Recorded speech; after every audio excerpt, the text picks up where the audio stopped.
Hey you guys, so today's video is going to be kind of a quick one. What I'm going to do is I'm going to show you my new brow routine and just basically show you guys how I do my brows now. I try to go for a lot more of a natural look and not such a dark, intense brow like I always have. I've always been very intrigued with a bold brow, and now I'm kind of over that trend. So I'm just going to show you guys what I do with my brows now that I like them more natural. So let's get started with this routine.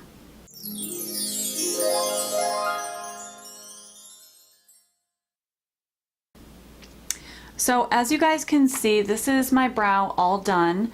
This is how I like to style them now. I do have very long hairs. My eyebrow hairs are a little too long, so if I don't trim them and I brush them up and set them, they're way too bushy. So probably like once a week I will brush them all straight up and just trim them so that I can get any stray hairs out of the way. Because it doesn't look good when you have too many hairs, in my opinion, on me, when you have too many hairs sticking straight.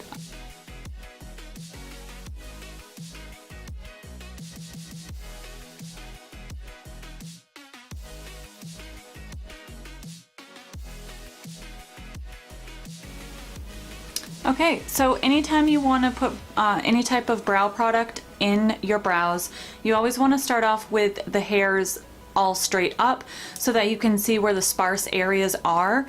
Otherwise, when you go to brush them out after you're done filling them in, you'll still have some empty spots. So just make sure to always do that. So what I'm using today is a little brow like trio thing. It's by Ulta. It's this little like brow kit here. It's got a light, medium, and a wax color, and this one is just a regular, you know, brown you know, tone. I'm sure they have blonde ones as well, but this one is for brunette, which is what I am, obviously. So I'm gonna go into that darker brown color with my Real Techniques brow pencil. This one is my favorite. I love it because it has that little angle, which is super helpful when you're working on your brows. And it just kind of does the work for you. So I never start in the beginning. That's usually where I end. So I always start right about here where my arch is. And I prefer a more straight brow. So I usually try to make sure I'm going for like almost like a diagonal line from here and then here. And I do have a slight curve, but not that much of a curve.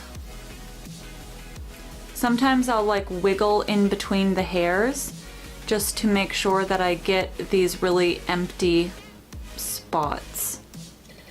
And sorry if I'm focusing a lot in this video, but I'm very close to the camera. So I just want to make sure that I am in focus, you know, so you guys can see what I'm doing, of course.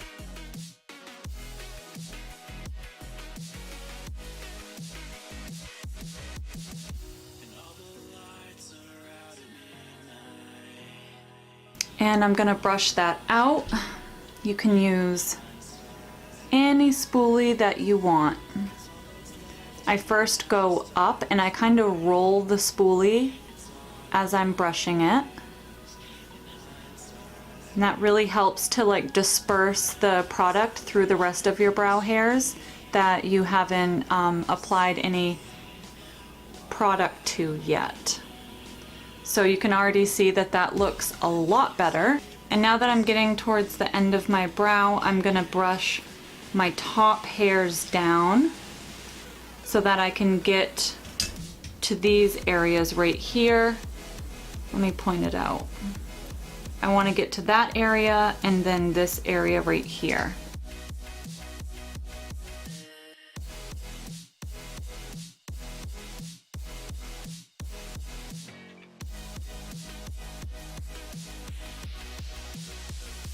By the way, you guys, this Real Techniques brush here, this brow brush is it is the best brush I've ever used for doing my brows. I think that having this this angle that it has is so incredibly helpful.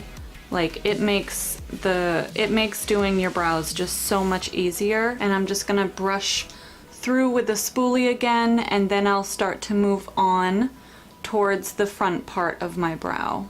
I always like to go back and forth and then just make sure, you know, look at a mirror more further away so that you can see that they're as close as you possibly can get them to looking the same. They're never going to be identical, but you want them to look, you know, like they're related. They're not sisters, they're related though. And now I'm going to tilt my head back and start to finish that diagonal line.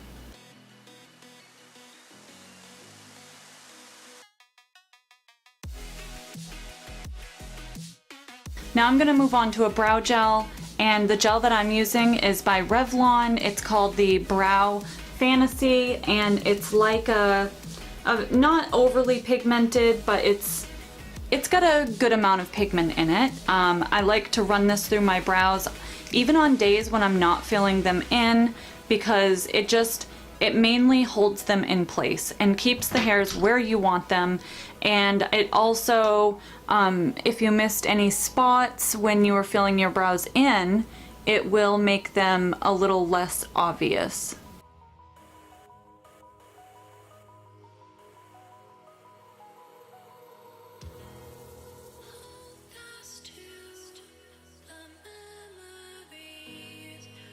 And now we're going to move on to the last step, which is filling in your brow bone with concealer. The contrast of the light and the dark of the darkness of your brow really makes it pop, and it cleans up any brow hairs that you may have coming in that, you know, maybe you don't want to pluck them yet. You want to try and grow them out.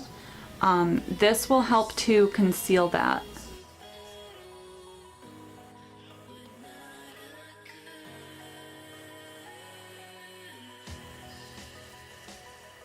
And then I just blend it out with my finger. The finger really helps to melt that concealer right into your skin. And then after I do this, I'm going to take a small buffing brush and buff it into my eyelid and just make sure that it is nice and seamless.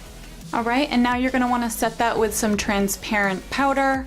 I personally love Coty Airspun powder. I use it for everything, literally everything. I bake with it, you know, I mattify my face with it. I love it. It's really good at smoothing out your skin too.